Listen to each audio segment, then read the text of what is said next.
நிகழும் மங்களகரமான குரோதி ஆண்டு ஜூன் மாதம் 15ஆம் தேதி சனிக்கிழமை அன்று உத்திரம் நட்சத்திரத்தில் நவமி திதியில் வரியான் நாமயோகத்தில் பாலவம் கரணத்தினில் மகத்தான ஆனி மாதம் பிறக்கிறது.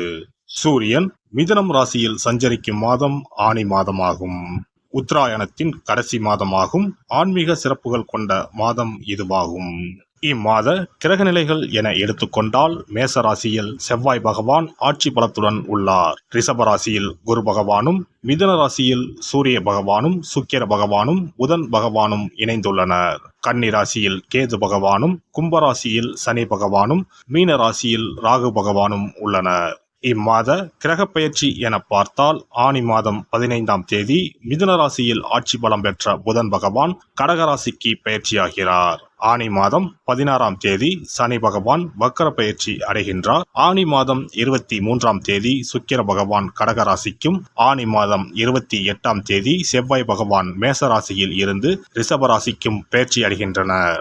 இந்த கிரக அமைப்பினால் உங்கள் வாழ்வில் இம்மாதம் ஏற்படக்கூடிய மாற்றங்கள் என்னென்ன என்பதனையும், ஏதாவது அசுப பலன் ஏற்பட்டால் ராசிக்காரர்கள் செய்ய வேண்டிய பரிகாரம் என்ன என்பதனை பற்றியும் காண்போம்.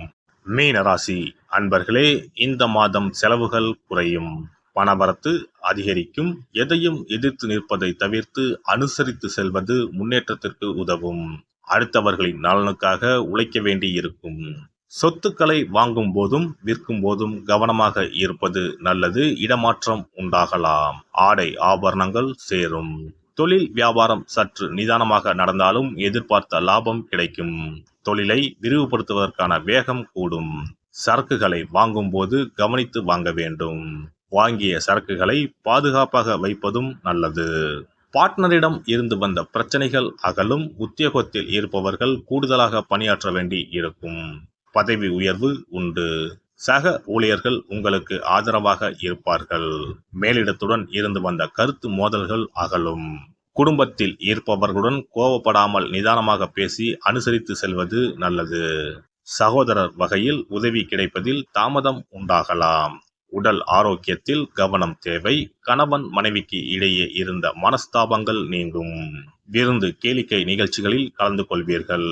பெண்களை பொறுத்தவரை ஆடை ஆபரணங்கள் வாங்கும் எண்ணம் அதிகரிக்கும். நிதானமாக பேசி மற்றவர்களிடம் அனுசரித்து செல்வது காரிய வெற்றிக்கு உதவும். அரசியல்வாதிகள் கட்சியின் மேலிடத்தில் கணிசமான ஆதரவை பெறுவீர்கள். அதே சமயம் தொண்டர்கள் உங்களிடம் சற்று பாராமுகமாகவே நடந்து கொள்வார்கள்.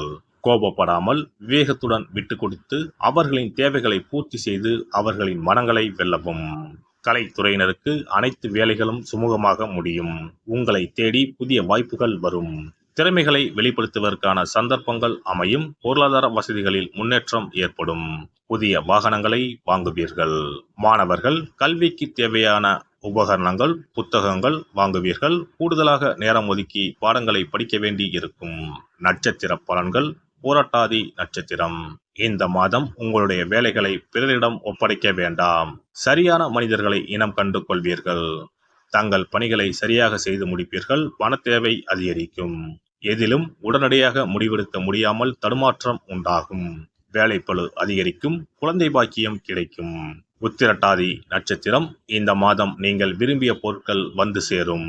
கர்ப்பிணி பெண்கள் மன உளைச்சலும் சோர்வுக்கும் ஆளாகலாம். உங்களது கோரிக்கைகளும் ஆசைகளும் நிறைவேறும். அலைச்சல் அதிகமாகவே இருக்கும். எந்த வேலையானாலும் நீங்களே நேரடியாக செயல்படுவது நல்லது. புதிய பதவிகள் கிடைக்கும். ரேவதி நட்சத்திரம். இந்த மாதம் அறிமுகம் இல்லாதவர்களிடம் வரவு செலவு வைத்துக் கொள்ள வேண்டாம். பழைய பாக்கிகள் வசூலாகும். நீங்கள் எதிர்பார்த்த உதவிகள் வந்து சேரும். உங்களுடைய வேலைகளை பிறரிடம் ஒப்படைக்க வேண்டாம். மனிதர்களை இனம் கண்டு கொள்வீர்கள். குல தெய்வத்தை தீபம் ஏற்றி வணங்கி வருவது குழப்பத்தை போக்கும். செல்வம் செல்வாக்கு உயரச் செய்யும். தடை தாமதம் நீங்கும். சிறப்பு தொகுப்பு. கழுத்தை நெரிக்கும் கடன் பிரச்சனையால் கஷ்டப்படுபவர்களுக்கு எளிய பரிகாரங்கள் உள்ளன. ருண, ரோக, சத்ரு இந்த மூன்றுமே மனிதர்களை வெல்லக்கொள்ளும். அதிலும் கடன் பிரச்சனை கவலையை ஏற்படுத்தி மனிதர்களை கலங்க வைத்துக் கொள்ளும். கடன் பிரச்சனையால் கஷ்டப்படுபவர்களுக்கு எளிய பரிகாரங்கள் உள்ளன. இந்த எளிய பரிகாரங்களை நம்பிக்கையோடு செய்தால் நிச்சயம் பலன் கிடைக்கும்.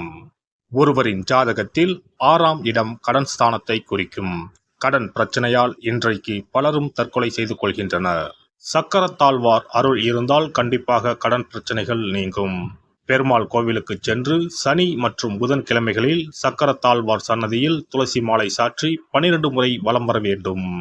ஒவ்வொரு முறை வலம் வரும் பொழுதும் கடன் தீர்வதற்கு மனமுருக நம்பிக்கையோடு வேண்டிக் கொள்ள வேண்டும். தொடர்ந்து 12 வாரங்கள் செய்தாலே கடன் பிரச்சனை தீர்ந்து மன நிம்மதி ஏற்படும். மேசராசியில் பிறந்தவர்கள் தயிரை கொண்டு இனிப்பு பலகாரம் செய்து ஒவ்வொரு வெள்ளிக்கிழமையும் மாலை வேளையில் பசுவுக்கு கொடுத்து வர கடன் பிரச்சனைகள் தீரும். விருச்சிக ராசியில் பிறந்தவர்கள் ஞாயிற்றுக்கிழமை அன்று லட்சுமி நரசிம்மருக்கு காய்ச்சிய பசும்பால் அல்லது பானகத்தை பிரசாதமாக வைக்க வேண்டும். 48 நாட்கள் இந்த பூஜையை செய்தால் கடன் தொல்லையில் இருந்து விடுபடலாம்.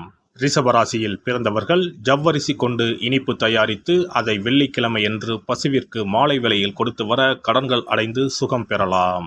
துலாம் ராசிக்காரர்கள் பசும்பாலை சுக்கிர ஓலையில் வில்வ மரத்திற்கு ஊற்றவும். 24 வெள்ளிக்கிழமை செய்திட நிச்சயமாக கடன் தீரும்.